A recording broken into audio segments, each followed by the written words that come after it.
Good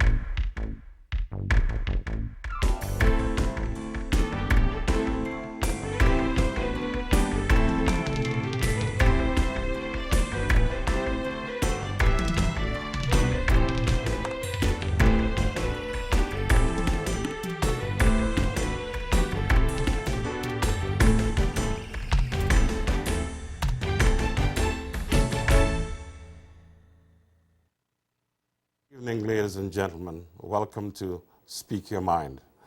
My name is John Lewis, and unfortunately, Richard is not able to be with us tonight. Before we get into a wide range of topics tonight, let me wish everyone in the Virgin Islands happy, prosperous, and fun-filled 2017. 2016 had its challenges, and I'm sure 2017 will have its challenges. We have also had a number of people who have been very important to us in this lifetime go to the great beyond, and those who have had their losses, we wish them well, and we hope that they will bear up to the challenges of being alone or having to do without a loved one, knowing that this too will pass. A number of things have happened over the last 2 weeks, and one of them had to do with significant changes in our healthcare system. For those of us who are aware of it, and for those of you who are not aware of it, the healthcare system is managed by a board, and it is now without a leader. And that leader was Bishop John Ivan Klein, and he is our guest tonight, and we'd like to welcome him to Speaking Your Mind. Bishop Klein, welcome. John, it's good to be here with you tonight. We gonna have a talk? Yes, we will have a talk. All right. Now, over the last week, most of the conversation in the media, on Facebook, on Twitter, have been about you. And whether or not you had the right to speak your mind about a matter of what you may have considered important or of importance, and whether or not what has happened is likely to influence the direction in which the British Virgin Islands is going. Before going any further, could you give us some background as to what really happened and why it happened? Well, I would like to say good evening to your viewers, and you know, I've been bombarded with calls from different media houses over the past week, so I was glad when the calls stopped coming, and then I was asked to come to a very familiar place. This studio is very familiar because we've done battle here before. I'd like to say out front that I was delighted to be asked by the present government to serve as chair of BVI HSA. I never take a position that I don't believe that I can make a difference in. And I accepted the challenge, not knowing anything about healthcare, but as a business-minded person, to see how best I can serve in this volunteer position to help my country in this critical area. I believe that is just necessary for our development. So, and I was happy for the two and a half years or 2.5 terms that I was allowed to serve there. Unfortunately, it came to an abrupt halt last weekend when I got a correspondence via email and WhatsApp from the Minister of Health, signed by the Premier, stating that somehow they have, him and whoever, had reached the conclusion that I no longer support the administration because of some comments I made based on a private letter that was leaked by the Honorable Eileen Parsons, and was called by a radio personality and asked, how do you feel about this? And I said, basically, Miss P, being who she is, long-standing support of the NDP, she knows the inside scoop. And maybe if she feels this way, maybe they should listen to her. That surmised my comments. And to my amazement and, of course, total surprise, that statement alone qualified my dismissal. And, and it's a funny thing, because I don't even just see it as a dismissal from BVI-HSA. I see it as saying to me, you no longer support this government. We don't need your support. We don't need your contribution. Because I've been a long-standing supporter of the NDP. I always say I would support the country first, and I will support any government that's in power.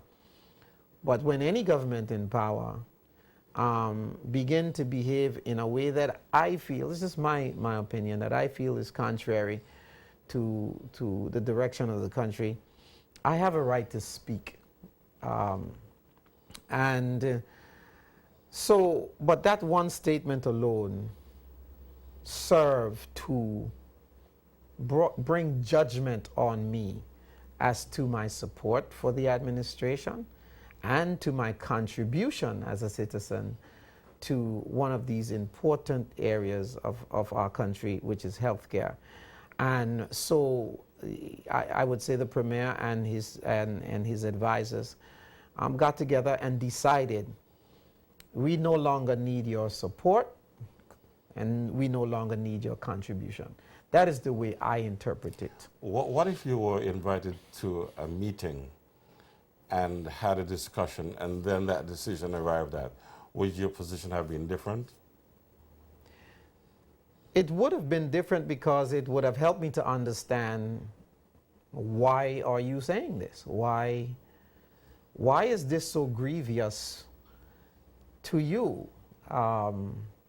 When you had a letter in your possession over a month and did nothing about it, and now it came public, and everybody everywhere is commenting on it, and I decided to comment on it.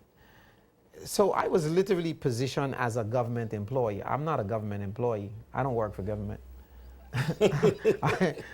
I'm a volunteer. I was asked to serve, and I served. And I keep saying to people who think that I was making $60,000 and $70,000 and $80,000 a year, I was making $1,000. They would give me a stipend of $1,000 a month, and it's certainly money that I can live without. So I was serving because of love of country.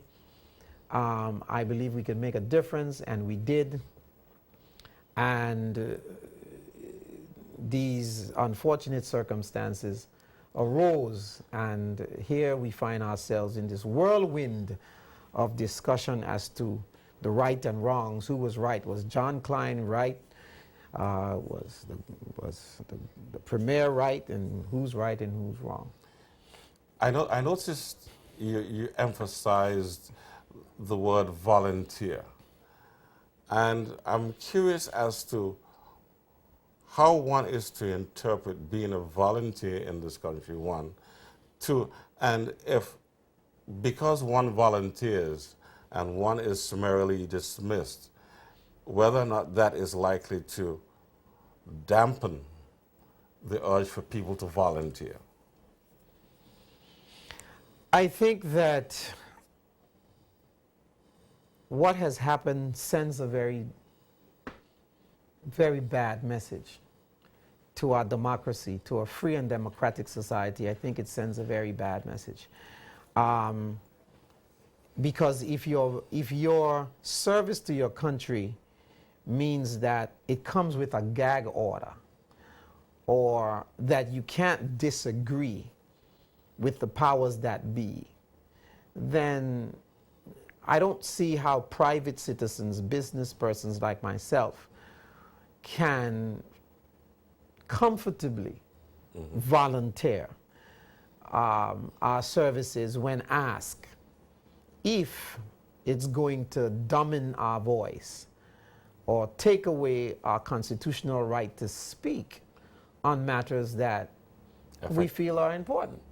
Because the matter is important to me because not only am I a pastor, I pastor people. So I have, about 300 or 400 people, how much of it is now, that I look out for. I listen to them when they're unemployed. I listen to them when they're sick. I listen to them when they don't have enough money to pay their college tuition for their children. I listen to them when they don't have enough money to pay their rent. I listen to them when they don't have money to buy food, and we open food vouchers at one of our supermarkets so that they can get food. I have to listen to these people. So clearly I am concerned with the direction of our country, because it's not just for me, but it's for the people I pastor. Secondly, I'm a business owner. I am concerned with the economic stability and viability of this country because I have a business. I employ between Infinite Solutions, between the church, and between the energy center, I employ a good 40 persons, okay, that works for the people I oversee. Of course I am concerned with the economic stability and the directions of our country. Not only that, I'm a landowner. I have children here. They're growing up and they want the same benefit, at least or better, that I met. So we want to leave a legacy of prosperity and safety for our children to inherit. So of course I'm concerned. And if I can't speak to my concerns in a free and democratic way without fear of retribution, then I don't know where I'm living then. I think I live in the BVI, not in some, dictator, under some dictator, heavy-handed. That's not where I live.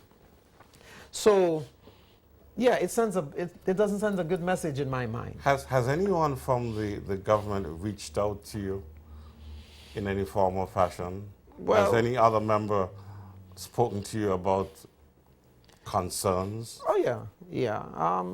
I would say most of the government persons that have called me didn't think it was right. So what are their concerns now?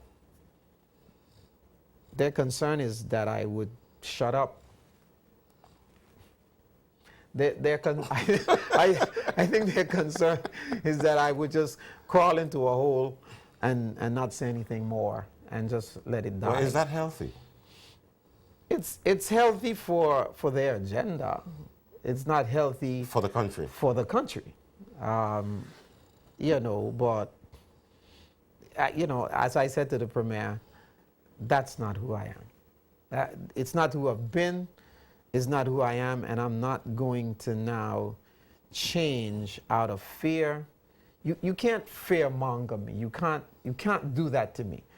The moment I feel like my rights are being taken away, or you become a little pit bull. I become a pit bull. You fight back. And I fight. So if you don't want me to fight, leave me alone.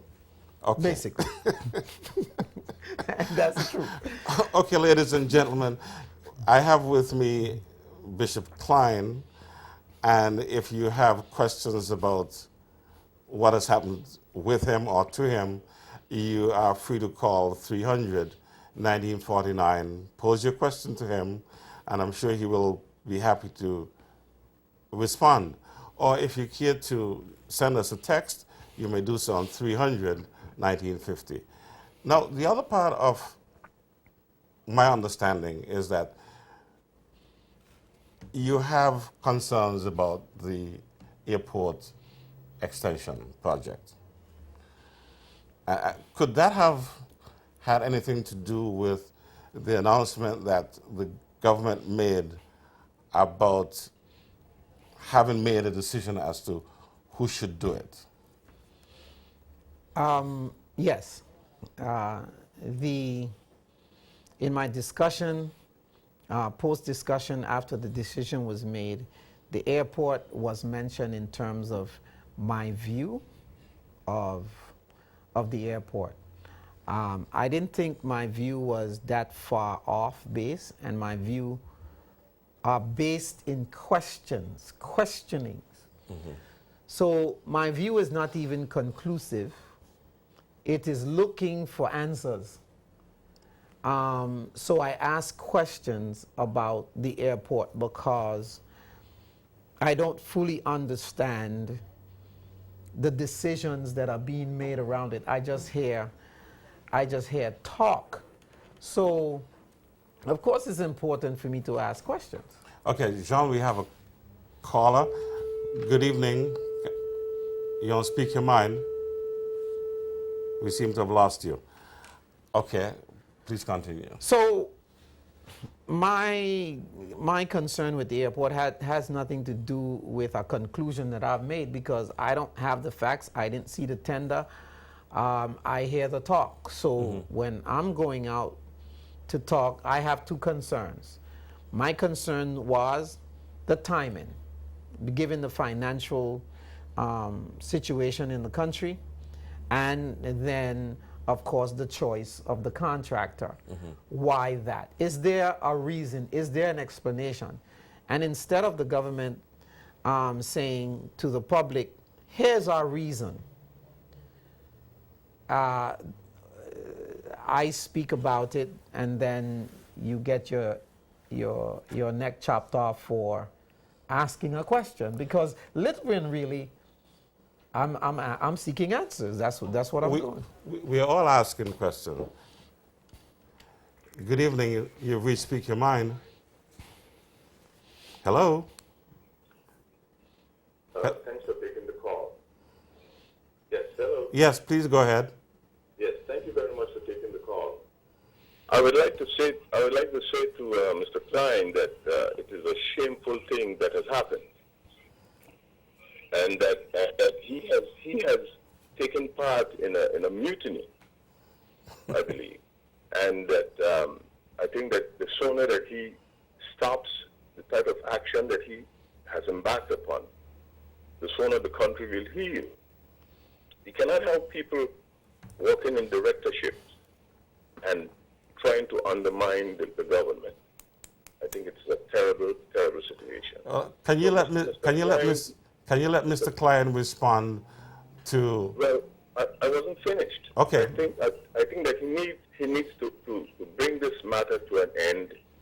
The authority in the country has spoken, and he is out and he's finished. And I think that it is the proper thing that has happened to him. Thank you very much. Okay, Mr. Klein, could you respond to the caller? I really don't understand what the caller was saying. Is he in agreement that what has happened to me should have happened? Or is he saying, because when he said, the first time he said it's a terrible thing? It's a terrible thing, and it's a mutiny of some sort? Yeah. So I am a little confused as to what his position is. But I'll say this to the caller. Whether he believes the government was right or whether he believes I was right, I'm not here trying to be right or have the government be wrong. I am here as a tax-paying member of this community. I was born in King Adambe, grew up poor, seen the hardship of a country. My mother, my father, and I guess their forefathers suffered under poverty, came up through slavery for the right for generations to be free and speak. And for anyone to challenge my democratic right and say I shouldn't speak, and because I have some association with some government organization, that I should be silenced, is a trampling on my democratic right, and I will not, under any circumstances, give that up. But history has shown us that whenever the rights of people are taken, the people turn around with more venom, and they become hardened to protect that right which was taken. But anyhow, I'm sure the speaker is entitled to his opinion. Of course. So let us go back to the airport question. Mm-hmm. And if I understand you correctly, your position is, one, the economic timing could be bad, and two, the choice of the provider of the services needs to be questioned. But ironically, you're not the only one who has those concerns. No, the concerns are from within and without. The concerns are from within, from cabinet to the backbenchers, to everybody, and to the common man on the street. All of us have concerns, and I believe that government has a responsibility to address some of those concerns. Or all of the concerns. Yes, and I said as much to the Premier that I believe that you do a poor job communicating the works of government to the people of the country, and that better needs to be done. So I think that listen, I believe that the government has done some good things. So I'm not here trying to bash the government. I will never seek to undermine necessarily a government that I feel is working in the best interest of the people. The thing that irks me most about this whole situation is my democratic right. That is what I will fight for. That is what I will march the streets without fear. It begs the question then, if this has happened to you, who's next? Is it likely that anybody who says anything contrary to government's position on any matter could be shut up? Well, that's the way it seems from where I sit, simply because I read something that was written by BVI Platinum that says, well, I expect people working for government and people working and all the ministers to support. Hold on, I think we have another call. Good evening, may I help? Speak your mind. Hello? Yes, good evening. Yes, thanks for your call. I wanted to comment on the whole discussion about freedom of speech. I'm not going to comment on whether I felt I agreed with Bishop Klein's statements or not. But okay. I think it's really important that we have leadership in the territory that's mature enough and responsible enough to allow dissent. I'm pretty sure that Bishop Klein, if he had comments directly related to the area in which government appointed him, as it pertains to the Health Services Authority, he would go through whatever the channels were that he thought were appropriate to air his concerns. But these matters are completely unrelated to his appointment, and he's obviously speaking as a citizen, as a business person, as a pastor. And the government is a very powerful entity in the community. And many persons, even if they want appointed to a particular position, even if they were not governed by the general orders, they believe perhaps maybe the government has such influence and such power that if we speak in a contrary direction to where the government wants to go, if we show some area of dissent, government can punish us. Whether they withhold a contract from us, whether, if we want some type of service from our government, whether it has to do with something that has to do with the community we live in, a residential area, a road, or something like that, that government will withhold what the service they've been elected to give the people because we've shown some dissent. And I believe if we want to be the territory that we really want to be, a democratic society as opposed to a third world country where, you suffer under the dictates of some strong man, then we're going to have to be mature enough to allow dissent, that even when someone disagrees with us, we could say, okay, that's your particular view, I understand your view, but this is what we're going to do as a government. I believe that type of maturity is what is required. That's my comment. Well, we want to thank you, and do you have a response to that? No, I totally agree with the caller that for me, it's not so much the comments, because I didn't write the letter. Okay. I didn't write the letter. I was just commenting on the letter. People will have this different opinion of where I should or should not have commented, being in my position. What I am saying is what the caller is saying. The most important thing to me here is my democratic right not being threatened because I speak or because I hold some position as it serves the country, that is a voice of disagreement or dissent, that somehow it is seen as opposition or lack of support.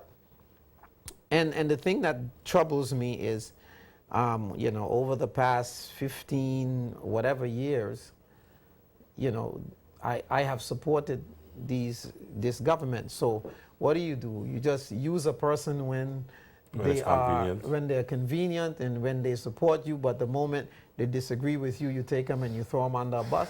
I cannot comfortably say that, I want a leader that is thin-skinned. I don't want that type of person who I say to my people in my church all the time, learn how to live with an unoffended heart. Because as their leader, as members of my church, a lot of them say things against me. They say things that they don't like what I'm doing here and don't like what I'm doing there. Does that mean I don't pray for them?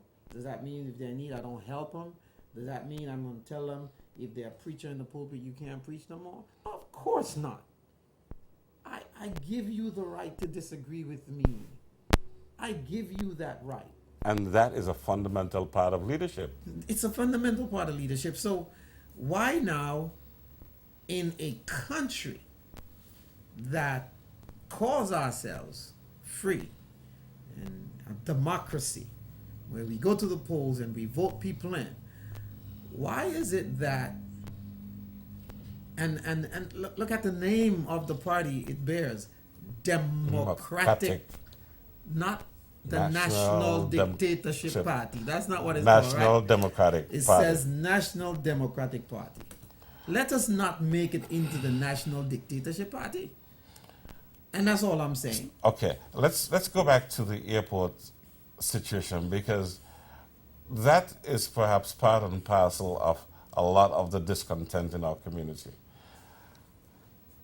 If you look at the press releases that we've looked at coming from government, just one part of the equation is given. What the other side submitted is not given. And all the conditions around those two bids need to be presented to the people so that we too can have an informed position. That has nothing to do with fundamentally the decision the government makes. But at least when people have seen the two sides of the equation, they will come up with the answer that is pleasing to them. Mm-hmm. But Here's my thing. Let me address my first questioning first, right? Mhm. And one was the timing. So when I look at a country in a stable, growing country, there are some things that are important to that country. Its infrastructure is important. Its roads, schools, electricity, power, telecommunication, healthcare, the environment, the economic stability. That means, of course, for us, local businesses, financial services, tourism, the religion, our religion, and even our media. All right? Freedom of press is important, right? Extremely. Except, I believe that the press still have to be responsible. There has to be a responsible Right. position I at most times. I 100 believe that our press need to be responsible. Religious freedom is important. So when I speak about those things, I know that the government has embarked on road in improvement, electricity improvement, and healthcare. Telecommunication is still lagging behind somewhat and needs big attention. Environment, well, We're having serious trouble. we're with that. having serious problem, and we've been having them for the last 25 years. Since I have been back from the United States, a little over 25 years, we have had problems with our environment, whether it's yachts dumping their raw sewage in the water because they have no holding tank and there's no law requiring them to have, or whether it's runoff from the hills that's just flooding our beaches. Hello, good evening. Excuse me for a minute. Sure. Hello, good evening. You've reached Yes. Speak Your Mind. Yes, good evening. I am somewhat puzzled as to why Mr. Klein is on this station this evening, because he seems to be there to help you trash the government. I just cannot understand it. I mean, when he was chairman of the hospital health board, he made a number of decisions with which the government did not agree at all. He went rogue on the government. He took part in a mutiny, and he's trying to defend himself. I think that you need to cut it and let him go back home. Thank you very much. Thank you for your comment, but I'm sorry, I'm not sure that I share your sentiment. I don't even know what he's speaking about. I don't think he knows what he's speaking about in terms of making decisions that the government didn't agree with. I never make any decisions. Every decision I make, I send with to the the consent- ministry. And it's with the consent of your board. The consent of my board, who was given the right to make certain decisions. And I am not here to trash the government. You are totally wrong about that, sir. I am not here to trash the government. What did I just say? I said I believe the government has done a good job with Go ahead. the roads, with improvement in electricity. They're working on that. With healthcare, those things are important. I believe that they're working, on electricity. They have made some moves in terms of telecommunication. I don't think that's trashing the government at all. I am giving the government its props for the things that they have been able to accomplish. And so my problem is not what the government is doing in terms of their accomplishment. I am saying to everyone that's listening, this is not John Klein trashing the government. This is John Klein standing up for his constitutional right, the right to speak, freely in a community that I pay taxes, I live, I contribute in various different ways. And if that is a bother to the caller, then he has to deal with that in the best way possible.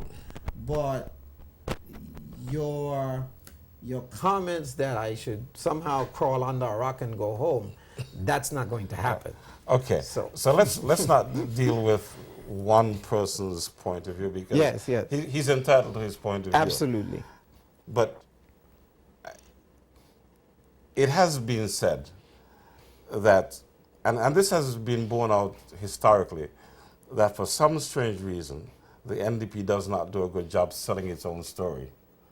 And this is history. We know this. So if there are those who want to get offended in the process, fine. We know that this has happened. But we also know that they're doing some good things, but they also need to be receptive to evaluations. I'm not talking about criticisms. I'm talking about one's ability to look at what's happening and say, I like this and I don't like it. It's an evaluation. Mm-hmm.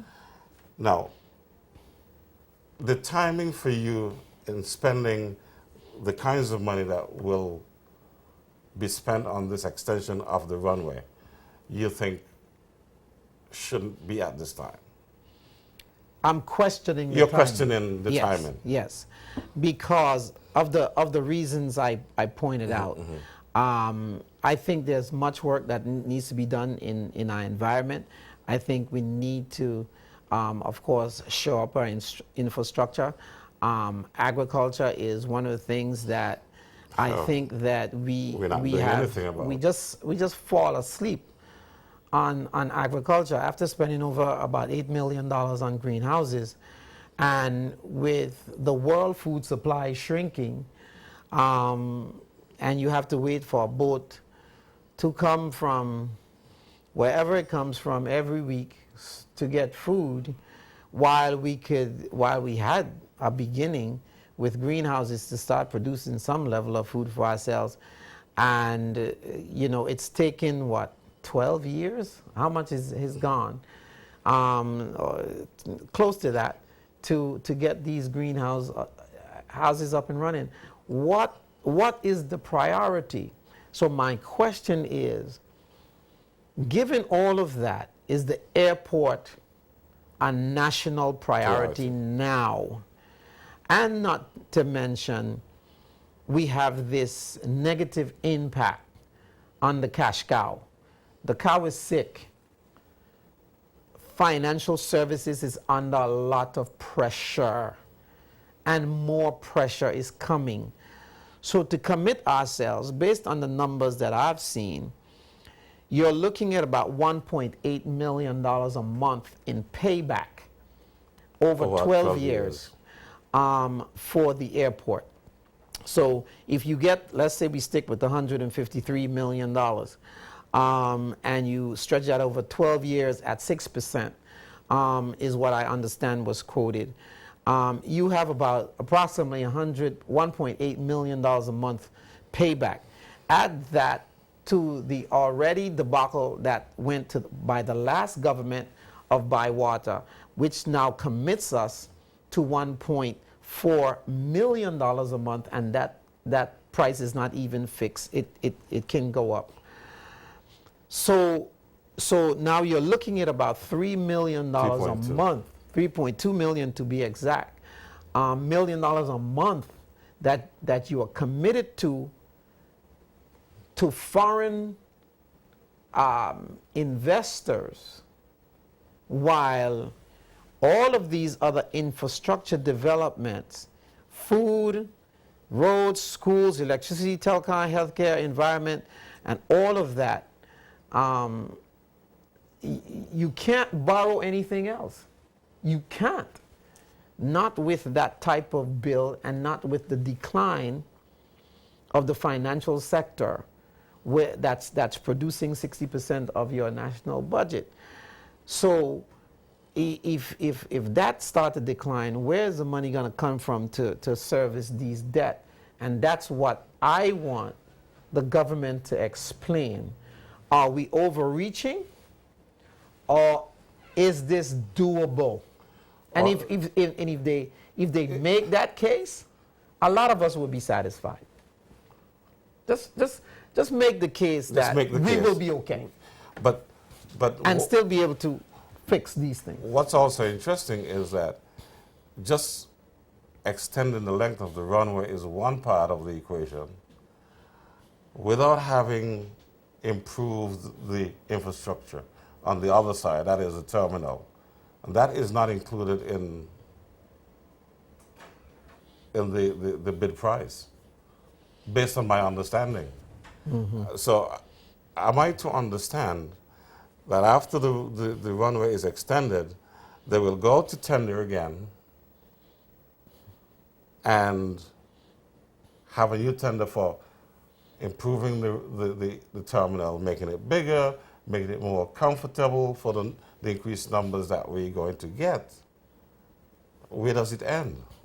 And those are the questions. Those are some of the questions we need to answer. I think most people will say to you that you can hardly make a business case for an airport in any immediate future. It serves the country over a long term. So it's not something that I don't think the country should never have. I would love to get on a plane from Miami and end up in Beef Island. I would love that. Same day. You know, instead of coming to St. Thomas. And, you know, when I go to Miami and I'm going to St. Kitts, I land in St. Kitts. If I'm in Miami and I'm going to Jamaica, I land in Jamaica. I like that. I would like to one day do that for the BVI. The government is saying we can make that happen now. My question is it the right time? Okay. The other question about the contractor and the awarding of the contract, and like you said, having not seen both proposal and both bids, I know there are competing bids out there. You know, I have some talking points. I understand that the RFP does require a local partner of some 20%. And one of the things that it seems and that I'm hearing is that the Chinese company does not have a local or partner. 20% off. Right. So either they have to find one, or the government will give them a waiver not to find one. I think that will be a travesty if that happens, because we need our own money to circulate into our economy. Okay, John, we have another call. Let's take this call. We have the same caller. Good evening. You're on Speak Your Mind. Please go ahead. Good evening and happy New Year to both of you. Thank you. I agree with everything that Mr. Klein is saying so far. But one problem I had with Mr. Klein, that the matter is with our local people, why didn't he hire a local to be the administrator instead of the Trinidad lady? Because they have a lot of people that was qualified for that job. And you said that he was not ready for that job. Mm-hmm. I want to know why a local was not ready for the position that we are in, because a lot of us going away to college, a lot of us going away to that, and a lot of us is complaining about when we come back, instead of us locals getting a job, outsiders are getting a job. And for me personally, I don't think it was fair. We have qualified people to run our country and to do our job. So when you are getting trouble, the first person you have to back you up is the locals, not the outsiders. But I agree with you, you have the democratic right to see what you have to say, but why are more locals used in those positions as BVI islanders? Caller, can I ask you a question? Hello? Now, Let me answer. you're no longer the chief. It's all right. I can answer. I can answer. I think she deserves an answer because a lot of persons have asked that question. So I am put in a position where. Caller, are you listening? Hang up and let her listen. I am put in a position where the 9 of us board members must do what is best for the organization. That's our main priority. What is best for the organization? What is best for the country? And when we send out the what do you call that thing? The job description and request for application for the job for CEO. We get these applications back. Now, I don't sit and make a decision by myself. See what I'm saying? Mm-hmm. And you know that. So I have 2 doctors on my board, right? Mm-hmm. 2 doctors. You had. I have. You had. Yes, I had. I had business persons. I have government employees. I have an ex-HR government manager on my board. And we sit around and we go through these resumes and these applications with a fine-tooth comb, wanting a BVI lander to emerge based on what we are doing and where we are going. Do you have the qualification to take us there? Being a BVI lander does not automatically qualify you for the position if the skill set that we need at that point, you don't meet that. And that's what happened here. We have been charged, we were charged with the government when I was there to, okay, you're going to have this lady come in. We need a succession plan for a BVI lander to take over. And that's what we were working on, to prepare a BVI lander to, after this contract is up, to have a BVI lander slot into the position. But when you start talking international accreditation, which is a big thing, right? When you start talking about medical tourism, when you start talking about improving services and all of that, you can't be that narrow. You just couldn't be that narrow. And so hiring someone that is not from the BVI for a time to help you get to where you're going until the BVI line can come up to speed, I think was what we had to do at that time. But this board, that board was never against giving BVI landers job. As a matter of fact, we would always say to the people, because we hire the CEO, but we don't hire the other people. And then we would always say, make sure you give BVI landers preference where they qualify. And they have to qualify. So, caller, I understand your concern, but it wasn't just a decision I made. It was a decision that 9 intelligent people that the government asked to serve and act on their behalf made for the good of the organization and the good of the country. Okay, I'm hoping that the caller has had a satisfactory response.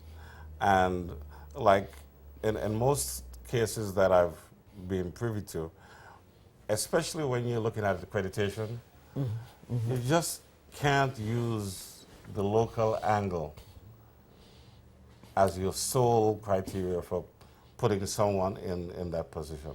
You need persons who are very familiar with what goes into an accreditation process. So your labs have to be on point. Your pharmacy have to be on point. Your OR has to be on point. Operating rooms have to be on point. Your nurses, your emergencies, your order of delivering services. I see you've learned a lot of the language. Oh yes. Your environmental piece, how you mop the floor, have to be on point. You know, it's literally a science that Unto you have itself. to conform to. And once we get there, getting accreditation is one thing. You know what's the hardest thing? Keeping it. Keeping it. Keeping it. Because you have to go through the process You have to. every 5 or 10 years. So you have to bring your people who have never worked in an accredited facility, understand this is not just a one-off exercise. Once we start doing this, we have to do this every day. Every patient, every day, because you don't know when that accrediting body is going to show up and try to grade you. I'll find you napping. And you know what the worst thing is? You have a greater stigma if you get accreditation and and lose it. loses it. Because it's saying these people were accredited, what did they do or not do to lose it? Okay. So you have to be on top of it. So you know you have to get it right, and you need persons there who can guide you through that process. Because board members, like I said, we don't work there. That's not where we work. We got jobs. We have other lives. Other responsibilities. Other responsibilities. When we leave those board meetings, we go back to your lives, to your normal our lives. lives. There are people there who are managing directors of trust companies, and they have to ask for the day off, and they have to ask for a few hours off. And when they do, guess what they have to do? Make it up at night. So when they spend a day at HSA on the board, they have to make up that time for that month, yes. that they have given HSA. So this is not just any joy right here. I mean, I have the luxury of working for myself, so I don't have to make up time to anybody. But there are people there who have to do that. Okay, John, it looks as though our hour is almost to an end. Yes. And you promised to share half an hour with me, but I can live with the hour. Okay. And we haven't touched a number of areas. But in closing, could you share with our viewing audience your deepest concerns for our country and where you think we need to pay attention? My biggest concern right now for the country is that our government unite, because we have a divided government. I don't want to see the government break up, because it means to the international community we have failed in some way or another. And I would like to see a united front, truly, because if the government succeeds, then We all succeed. we all succeed. But is it possible, I'm sorry to cut in, but is it possible that more open discussion could help that process? Absolutely. I think one of the reasons why the divide is there is because nature's little secret is living out its name. There are too many secrets.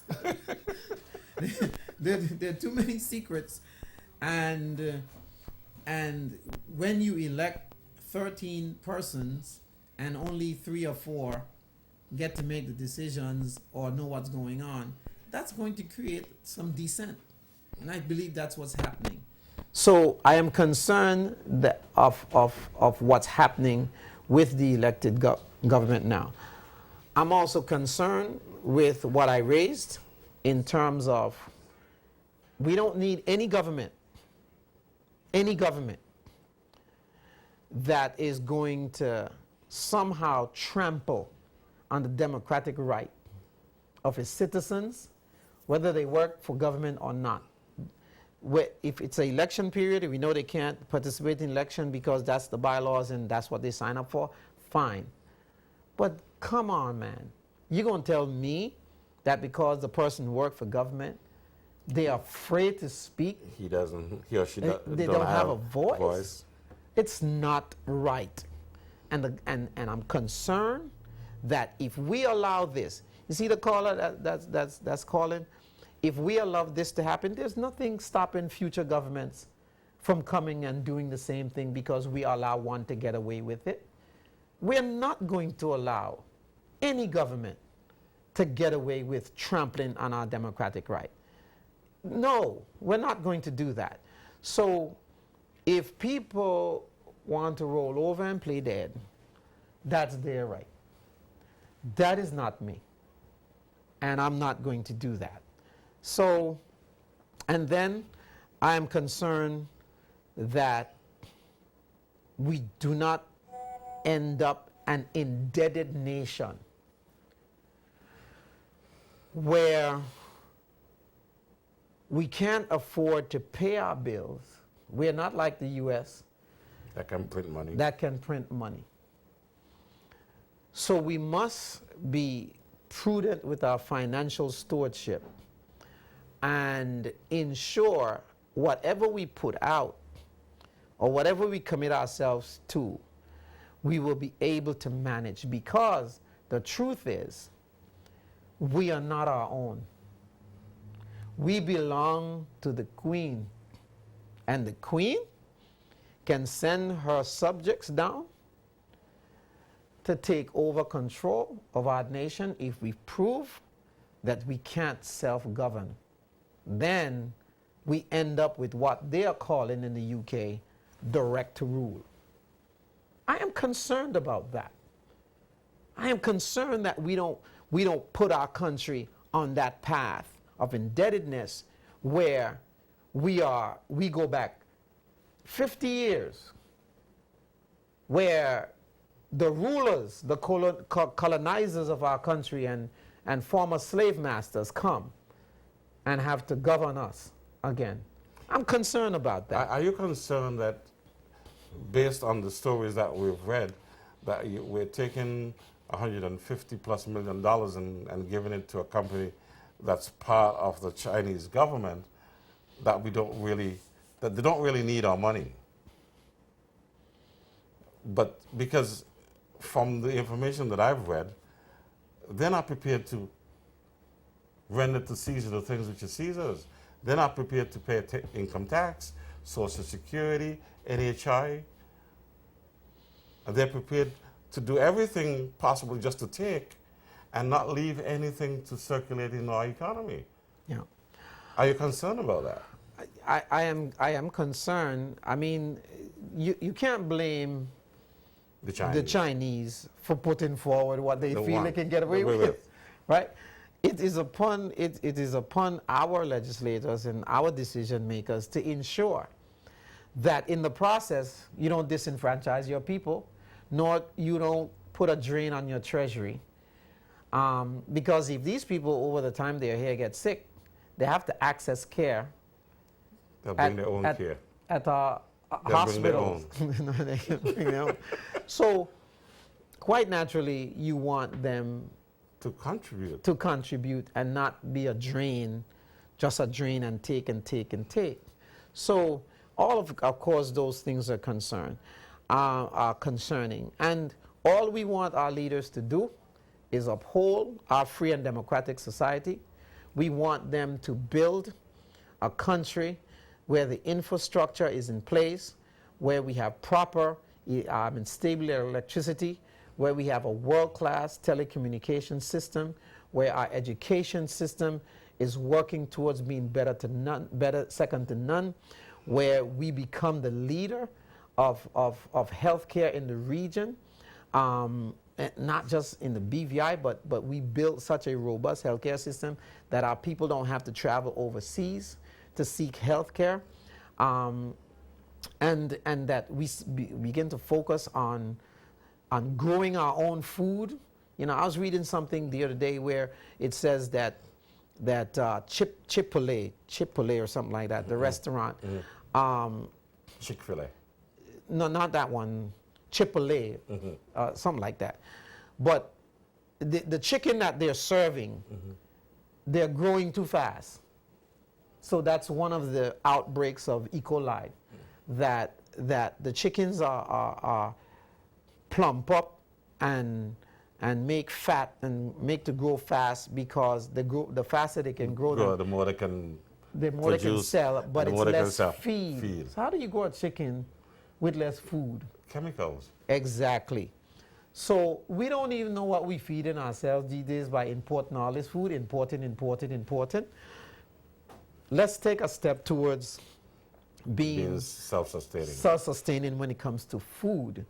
We already give away our water, so I know how we're going to get that back. But, and let us build a healthy, strong, wealthy nation. By its people. By its people, for its people. I'm going to be the first to say, John, I am never against foreign investment when it contributes in a proper way to the development of our country. There's a transformation of technology or knowledge. If we can learn something in If the we can process. learn something, I'm not against foreign investment. I'm not one of those who's going to say, borrow out every foreign. Let them come in if they have something to offer that we don't or we can't do for ourselves. But let us not just give away everything.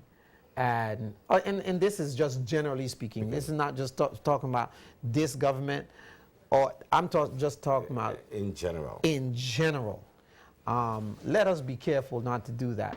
Because when I go to some of these Caribbean islands, trust me, I go to St. Thomas, there are no St. who own jewelry stores down there or anything that participate in tourism.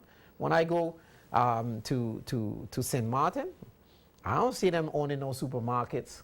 It's either Arabs or Chinese that are owning supermarkets there now. So, do we have to follow? I hope not. Okay. John, we have come to the end of our show tonight. I want to thank you for your half hour. I wish we've learned how to count.